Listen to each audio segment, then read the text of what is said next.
If you're wondering which monitors for PS5 are worth your money, stick around. After we run through each product, I'll give you my personal take. Would I buy it? Or would I skip it? No fluff, just my honest opinion. Let's get into it. Asus ROG Strix XG27ACDNG. This thing is a beast for your PS5. With motion so sharp, it'll make you question reality. But get ready for some weird purple blacks if you dare to play with the lights on. The picture quality is stunningly beautiful, especially in dark rooms where those deep blacks and popping highlights make games look incredible, though the downscaled 4K can be a bit of a bummer. Would I buy it? Yes, if my gaming cave is darker than a black hole and I'm chasing those buttery smooth frame rates. Gigabyte Aorus F027Q3. This monitor throws a 360Hz party that your PS5 can't even get an invite to. But at least the HDMI 2.1 means it can still hang with the console crowd and deliver some gorgeous, vivid colors. It's got a near-instant response time for super sharp motion, but all that power makes it a bit of a hungry hippo on your electric bill, and it's a little pricey for what it offers. Would I buy it? Maybe, if I found it on a good sale and wanted a future-proof for a beastly PC build later on. Sony InZone M9 II. Sony made this monitor to be best friends with the PS5, with features like auto HDR tone mapping that make console gaming a breeze. But its local dimming can be a bit of a mess, causing some blooming around bright objects. It pumps out a bright, clear 4K image, and even has surprisingly decent speakers for a monitor.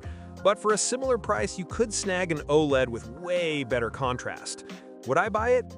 Yes, if I was a die-hard PS5 fan who wanted a monitor that's practically plug-and-play with the console and didn't mind some minor picture imperfections. MSI MPG 322URX. This monitor is like giving your PS5 a first-class ticket to 4K gaming, with its stunningly crisp and vibrant QD OLED panel. But be prepared for some distracting purple haze on the blacks if you let too much sunlight into your gaming den. The near-instantaneous response time makes motion look incredibly crisp, and the colors are so vivid they'll make your eyes water, though larger highlights can look a bit dim. Would I buy it? Yes, if I wanted one of the best possible 4K gaming experiences and wasn't afraid to shell out the cash for it. LG 32GR93U-B. This monitor is a solid 4K wingman for your PS5 with its HDMI 2.1 support and low input lag, ensuring a responsive gaming experience, but its low contrast ratio makes blacks look more like a sad shade of gray, which is a real letdown for darkroom gaming. It has a consistently fast response time for sharp motion across different frame rates, but the picture quality is just disappointing, and highlights don't really pop. Would I buy it? No, because while it gets the job done for console gaming, there are much better options out there that won't make you feel like you're playing in a perpetual fog. Asus ROG Strix XG278QDMG. This monitor is great for the PS5 with its crazy fast response time that makes motion super sharp, and the glossy OLED panel makes colors pop with some seriously deep blacks. But, and this is a big but, it's missing HDMI 2.1 bandwidth, which in 2025 is like a sports car with a speed limiter. It feels like Asus is trolling us a little bit on a Strix monitor. Would I buy it? Maybe. The picture is beautiful, but not having full HDMI 2.1 support feels like a major fumble for a monitor that's supposed to be for high-end gaming. ViewSonic Elite XG321UG. This thing is a 32-inch mini LED monster that gets so bright it could probably give you a tan, with stunning contrast and an insane color range that makes games look incredible. However, it costs more than my car, and somehow, for that price, ViewSonic forgot to include HDMI 2.1, making it a terrible choice for getting the most out of your PlayStation 5. Would I buy it? No. For that much cash, it better have every feature under the sun, and missing the most important one for the PS5 is just a slap in the face. MSI MPG 321URX. Now we're talking. This monitor has perfect compatibility with the PlayStation 5, rocking that sweet HDMI 2.1 bandwidth for high refresh rate 4K gaming. The QD OLED panel delivers unbelievably crisp motion and colors so vivid they practically jump off the screen. Plus, the input lag is so low, I can't even blame the monitor for my terrible aim anymore. The only weird thing is that blacks can look a little purple in a bright room, and you might need to do a firmware update out of the box, which is just an annoying extra step. Would I buy it? Yes, this thing is an absolute monster for the PS5, ticking all the right boxes, even if it has a weird purple fetish when the lights are on. MSI MPG274URDFW E16M. MSI must have been smashing their keyboard to come up with this name, but this 27-inch 4K screen is actually a pretty solid choice for the PS5 with its two HDMI 2.1 ports. The HDR gets bright enough to blast your eyeballs into another dimension, which is great, though the stand is a bit wobbly and doesn't go very high, so I hope you're not too tall. It's a decent package for the price, but it's an IPS panel, so don't expect those mind-blowing blacks you get from an OLED. Would I buy it? Maybe. It's a good, affordable 4K option that gets the job done for the PS5, but that ridiculous name and wobbly stand make it feel like a budget choice. Asus ROG Swift PG32 UCDM. This 32-inch 4K QD OLED is basically the final boss of monitors. The picture is so gorgeous with its perfect blacks and vibrant colors that it makes every other monitor look like a washed-out gray disappointment. I've used it for everything, and it's genuinely hard to find any real flaws in its gaming performance. It's just that damn good.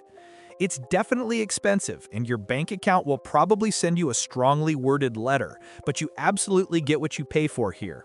Would I buy it? Yes. If you have the money and want to see what your PS5 games are really supposed to look like, this is the one. It's so good, it'll ruin all other screens for you. Gigabyte M27UP. This 27-inch 4K monitor is a great partner for your PS5, pushing a clean 120Hz signal over HDMI 2.1, which makes everything buttery smooth. It even has this weird dual mode to switch to 1080p at 320Hz, which is useless for a PS5, but I guess you can brag to your PC friends about it. The HDR is pretty basic though, so don't expect it to sear your retinas with glorious light. It's more like HDR adjacent. Would I buy it? Yes. For what you pay, this thing offers fantastic 4K gaming performance and is a perfect match for the PS5. BenQ Mobius X321UX. Get ready to have your socks knocked off, because this 32-inch 4K mini LED monitor is an absolute unit, with HDR that makes games look ridiculously good on the PS5. The thing gets so bright and the colors are so vivid that it basically tells the sun to get lost.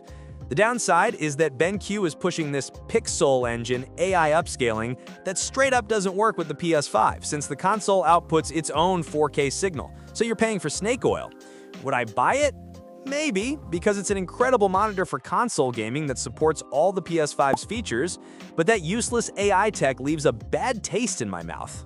Alienware AW2725Q.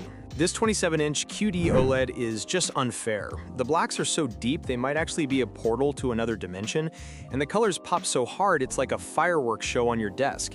It runs 4K at a stupidly fast 0.03 millisecond response time, making your PS5 games look incredibly sharp and responsive. The catch is it has no speakers and no headphone jack, so I hope you weren't planning on, hearing anything without your own gear. Would I buy it? Yes. The picture quality is just that damn good. It's a stunning panel for gaming, and frankly, monitor speakers usually suck anyway. KTC H27E6. Here we have a serious budget contender that delivers a smooth 120Hz gaming experience on your PS5 with surprisingly great color and HDR support that makes games look lively. For the price, the performance is killer, with no screen tearing to ruin your day. But it's a 1440p monitor, so you're not getting that super crisp native 4K image, and while the PS5 can run at its max 120Hz refresh rate, it can't use the monitor's full 300Hz potential. Would I buy it? Maybe. It's a fantastic value monitor for fluid gameplay. But if you're a 4K snob who needs the absolute best resolution for your PS5, you should probably skip it. Dell Alienware AW3225DM. This is a big 32-inch screen that feels super responsive thanks to very low input lag, and it has pretty good contrast for deep blacks when you're playing in a dark room. However, this thing completely fumbles the ball for the PS5 because it does not support 4K at 120Hz, which is just a baffling decision. To make matters worse, the HDR is mediocre with a terrible local dimming system you can't even turn off, and it has no audio output, so it's the silent treatment for you. Would I buy it? No, not a chance. The lack of 4K at 120Hz support is a cardinal sin for a PS5 gaming monitor, making this a hard pass. Alienware AW2725DF. This QD OLED beast has a response time so fast, it's practically reading your mind, which is awesome for PS5 gaming. But, and it's a big but, the single HDMI port caps out at 144 Hz, and you have to downscale the image to even use variable refresh rate, which feels like buying a damn Bugatti and only being allowed to drive it in a school zone. Would I buy it? Maybe, because that QD OLED panel is stunning and gaming on it feels incredibly sharp, but the weird HDMI limitations for a console-focused monitor make me want to flip a table. Alienware AW2725DM. So this monitor is the budget king of the Alienware family, giving you a smooth 180 Hz refresh rate on a 27-inch screen for a price that won't make your wallet cry. For competitive games on the PS5, it feels amazing. And it even has two HDMI 2.1 ports, so you can get that sweet 120 Hz goodness. The only problem is the complete lack of HDR, so all your beautiful cinematic games like Cyberpunk 2077 will look a little flat, like they've been on a juice cleanse for a week. Would I buy it? Yes, absolutely. For this price, getting that level of performance for competitive titles is an absolute bargain, even if it means sacrificing those pretty HDR highlights. MSI Mag 275QF. MSI swinging for the fences here with a super affordable Quad HD monitor that boasts a 180 Hz refresh rate and a response time under 1 millisecond, which on paper sounds like a killer deal. The buzzkill is that it's rocking HDMI 2.0, so your PS5 is basically stuck in second gear. And the HDR performance is so bad the blacks just look like a depressing, washed-out gray. Would I buy it? No. It's cheap, for sure, but it's like putting budget tires on a supercar. You're just crippling your PS5 by plugging it into this thing. LG 27GL83A. This old-timer is surprisingly good with the PS5, taking a 4K signal and downscaling it beautifully, which is something the PS4 Pro seriously struggled with on this same screen. It'll also happily run games at 1080p and 120 Hz, so your frantic Call of Duty matches will feel buttery smooth. The catch is, you're limited by HDMI 2.0, so you can't tap into the PS5's full power, and for its price, it's starting to get outpaced by newer monitors. Would I buy it? Maybe. It's a reliable monitor that definitely works well with the PS5, but I'd have to be getting a really good deal to pick this over a newer model with better features. AOC Q27G3XMN. This monitor is the closest you'll get to an OLED without selling a kidney, thanks to its mini LED backlight that delivers some seriously deep blacks. For PS5 gaming, it feels responsive and smooth at 120 Hz, and the picture quality in the dark room is just fantastic. The party gets a little spoiled by the lack of HDMI 2.1 and some annoying black smearing in fast-paced scenes, which can look like a ghost is trailing behind your character. Would I buy it?